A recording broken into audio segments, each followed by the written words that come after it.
What up, Nerdy Squad? It's your boy Otis back with another video. If you are new to my YouTube channel, please hit that like button. Please hit that subscribe button. Right now, we're about to do a movie review on They Clone Tyrone, the newest movie on Netflix, the #1 movie on Netflix. I finally got a chance to check this out. I've been seeing a lot about it on Twitter. I've been seeing a lot of thumbnails and posts about it on YouTube. So I had to check this out for myself. And I'm telling y'all, this movie is really, really good. So for y'all that have not seen it, go check out the movie, then come back to this review. For everybody else, please stick around through the whole video.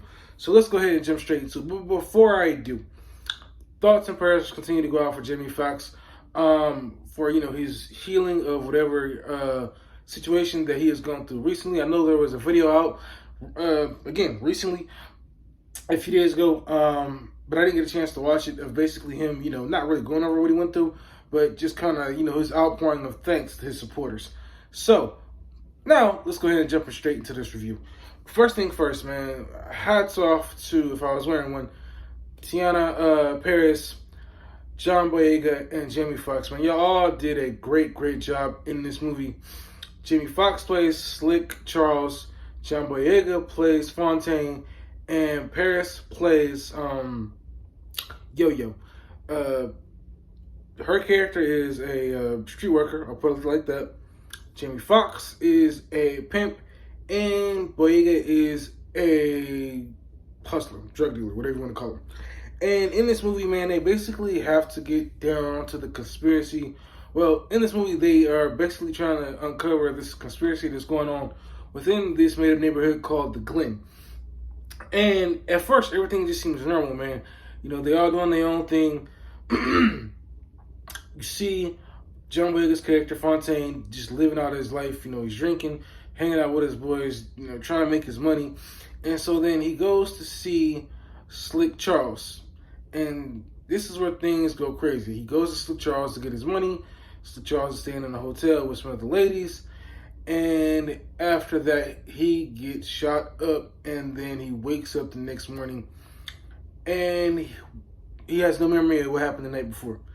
Except as he goes about his day, things start to seem a little off to him, and this is where he goes back to this. He's still he's doing his daily routine, but he goes to go see Jamie Foxx's character, Slick Charles, and Slick Charles can't believe he's looking at him because the guy is coming in, walking, breathing fine, when he just saw him the night before and gets shot to death. And this is where the movie starts to get crazy, man. So they go get Yo-Yo, and they go to this house that I guess she did some work on the street at. And this is where, forget his name already, this is where Fontaine notices the black truck because he saw it earlier that day. So they go to inspect this house, and they come to find out there's this whole laboratory in this abandoned house at the bottom, pretty much in the basement. And they're like, what is going on here? The scientist in there ain't giving up nothing. He ends up getting shot by accident. And then this is where Fontaine goes over to this table and discovers a dead body that is him, but not him. And throughout this whole movie, man, it's just a lot of crazy stuff that's going on in this neighborhood called the Glen. And the performance that Jamie Foxx, that Teyonah Parris, that John Boyega put on is fucking fantastic. John Boyega plays a street gruff drug dealer. He doesn't really have to say much, man. It's his presence alone that really gives him his great performance, because he walks into a room and he doesn't necessarily command the room, but it's like he tries to command the room with his presence. You got Teyonah Parris, who's this fast-talking street worker, and then you got Jamie Foxx, who is a pimp, and his character he plays to a T. He steals every single scene that he's in. He's a fast, slick talking pimp, and again, he steals every scene that he's in. It is really, really good. And so throughout this movie, man, there's a lot of things that they start to uncover, like this underground factory is using this neighborhood as an experiment, and using things that everyday black people use in this neighborhood as an experiment on them for whatever reason. Like, one of the things they use is fried chicken. There's like some type of powder in chicken, So when they eat it, I don't know, everybody just gets real relaxed and they start laughing and they get real chill. This is something that Slick Charles picks up on when they're in the restaurant eating, because they're eating it and he's sitting across from Fontaine and he's like, man, I never seen you laugh, I never seen you smile, anything like that. And that's where he starts to pick up on everybody else in the restaurant, laughing and just doing things that I guess you normally don't see. And that's where he like smacks the chicken off the table, and that's where you realize, oh snap, it's in the chicken.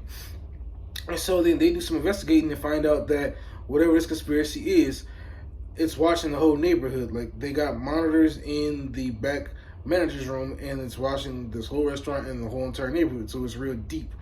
And again, like I said, the performance that all three of these cast put on is amazing.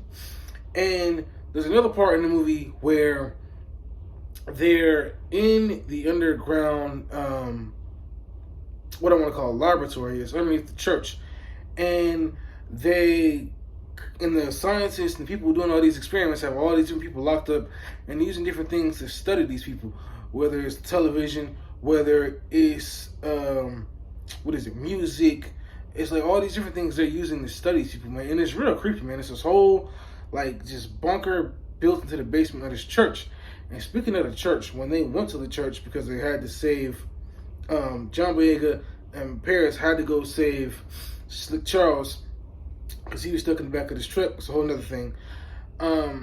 They went to the church, and that's another thing they're using in this movie. They got grape juice. A lot of people love grape juice. They're using the grape juice, and that's something else that they're using to control black people through this grape juice. And so underneath this whole church, there's this whole thing going on, and people are being experimented on, and people are listening to phone calls, taking down notes. It's just like all kind of crazy stuff, man, that's going on. And it's really scary, man. It's really crazy.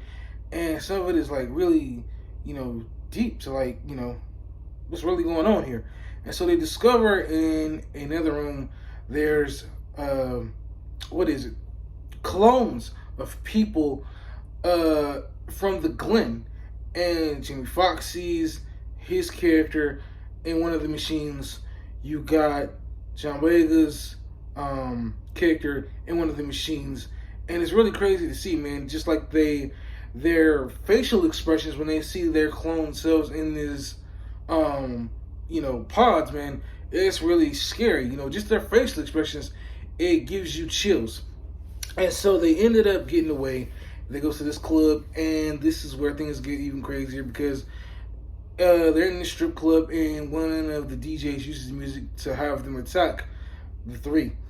And so as they're trying to get away, the car that they use breaks down. A government official shows up, or somebody who's in this conspiracy theory thing going on. He uses like certain words to control them, and at one point, John Boyega puts the gun to himself because of the control words that this government official uses.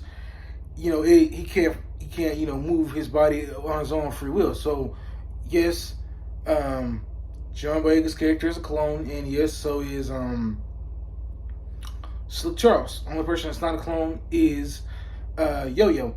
And so he tells them, you got two choices. You either go about your lives or we kill you right now. And they end up, of course, beyond their control, end up going with option 2. And then he says something that snaps all the people who were chasing after their car out of it. And man, it's just an unbelievable movie. And so, they all go back to their normal lives and do their own thing, man. And, Paris is trying to talk Fontaine and helping her, but he's like, nah, I'm doing my own thing. The guy basically told us what our roles was in his community, and so I'm gonna just live my life doing my own thing.